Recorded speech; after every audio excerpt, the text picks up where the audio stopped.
Hey everyone, in this video we're going to talk about the 4 P's of marketing.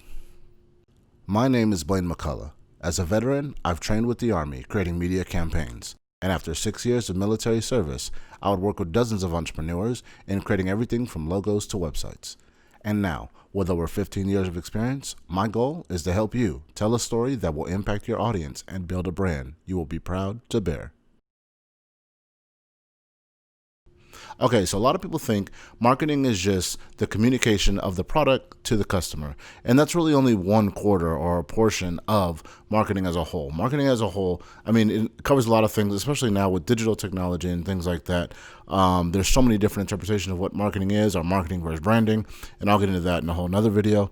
But in this video, again, we're going to talk about the 4 P's of marketing. This is kind of the basics, or the cornerstone, if you will, of what marketing is and how it can be applied to your business. So the 4 P's are product, price, place, and promotion.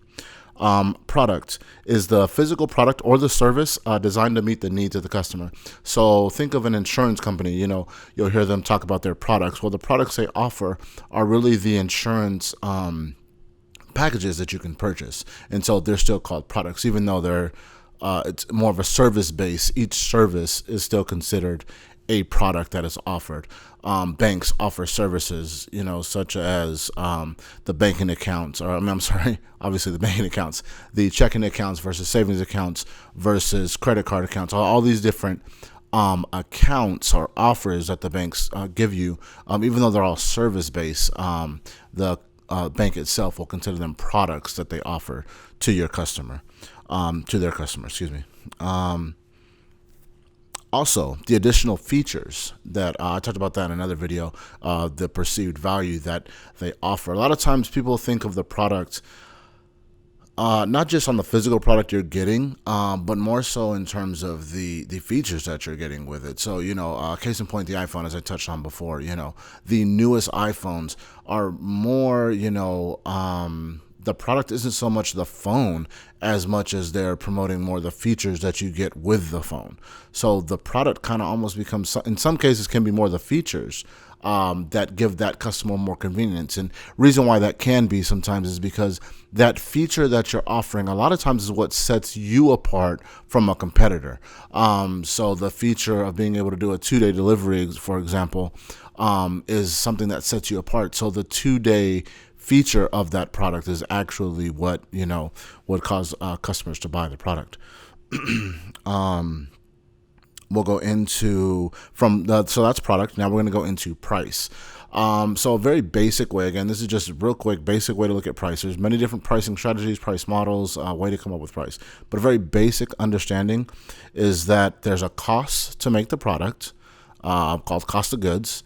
And then you have a markup or a percentage of increase above that cost. So let's just, for example, let's say it costs you $1 to create your widget, and you're going to charge, maybe $2. So in that scenario, it'd be 100% markup. So, and so every, industry is different based on how they're going to tackle their pricing strategy, whether you're going to just do a straight markup or,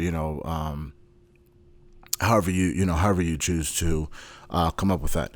Also, another thing that affects price is the quality of the product. So think about buying something at a discount bargain store versus a higher end a department store. Retail may not be the best example nowadays because retail seems to be taking somewhat of a hit. But anyway, the scenario still kind of stands. The point I'm trying to make is still there.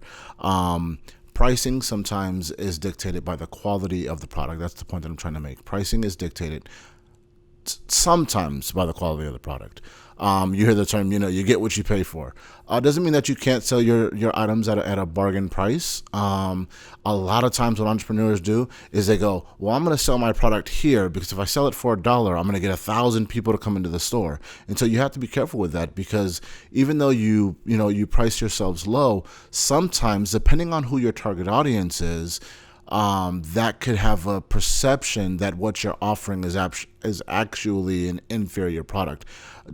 don't think that just because it's a lower price that that's what people want to pay.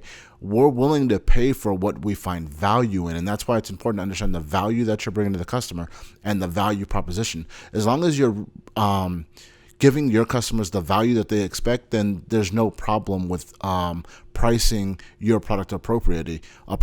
A third thing that you can also do is, look at the market. Look at what other people in your industry are selling that exact same product for, or maybe not the exact same product, but a similar product that you might offer. Know what your competitors are doing, and then kind of price accordingly. And at the end of the day, you kind of want to, know your product, know your industry, know your customer. You have to know what your target audience expects and what they're willing to pay.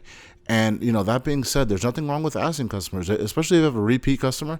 Ask them, hey, thank you for your business once again. Can I just ask, because I want to, keep up with my business, what brings you coming back? And they may, their answer may surprise you. It may not be the product. They may say, well, you know what, Jim, you're a friendly guy, and I love who you are as a person. I want to support you. Well, then you know that it's your personal brand that is bringing people back. So keep that in the forefront of your mind and continue to deliver that. If that's what people are coming back for, then deliver that every single time. But anyway, going into now place. Place is basically place is where your product is sold. So traditionally, it's been physical buildings. For years, we've had physical buildings, department stores. Think of shopping malls. You still have the large box retailers like Walmart, Target, and places like that. The place is where you go and get the product. And obviously we know now you have e-commerce is huge nowadays. So two common ones would either be, a physical store or e-commerce. Place is where you're actually getting your product. The last one I'm going to touch on, which is probably the most common one that people just associate with marketing, and that is promotion. So you had traditional marketing, which I consider things like print. I don't know if anyone remembers the what was that? The yellow pages. I remember when I was a kid, when you wanted to find a hardware store, or if your TV went out, you used to go to the yellow pages, which was like, I don't know, this 4-inch, 5-inch thick, book of just nothing but businesses, and you would sift through. It sounds so like archaic, but before there was ever Google, you had to sift through this giant book, and it was alphabetical order, and you would try to find hardware or whatever you were trying, electronic repair, whatever you were trying to look for, and then you'd find a little blurb or an ad that said Joe's electronic repair, and you'd call him and you go, hey, can I drop my TV off? And that's how you promoted traditionally, through print, TV, but TV was expensive. So a lot of people did, newspaper or the yellow pages, because those were just more economical options for promoting whatever their service was. And now, today, obviously with digital marketing, you have things like, obviously social media, landing pages are big, click funnels, whatever you want to, there's so many different scenarios in which you can. The whole idea is, how do you get your brand, your message to your target audience? That's the name of the game when it comes to promotion. So again, those are the 4 P's of marketing. They are product, price, place, and promotion. Think of product as what your customer gets. Think of the price is what do they pay. The place is where do they buy it, or how can they buy it, and their promotion is how did they hear about it. So those are the 4 P's of marketing. When you're really thinking about marketing, it's not just the promotional aspect or the getting the word out aspect. It's all 4 of those things. Is it a quality product? Will they buy it again? Price. Is it priced appropriately? Are they getting the value that they expect to get? The place that they can get it. Can you find more channels more places to put your product in?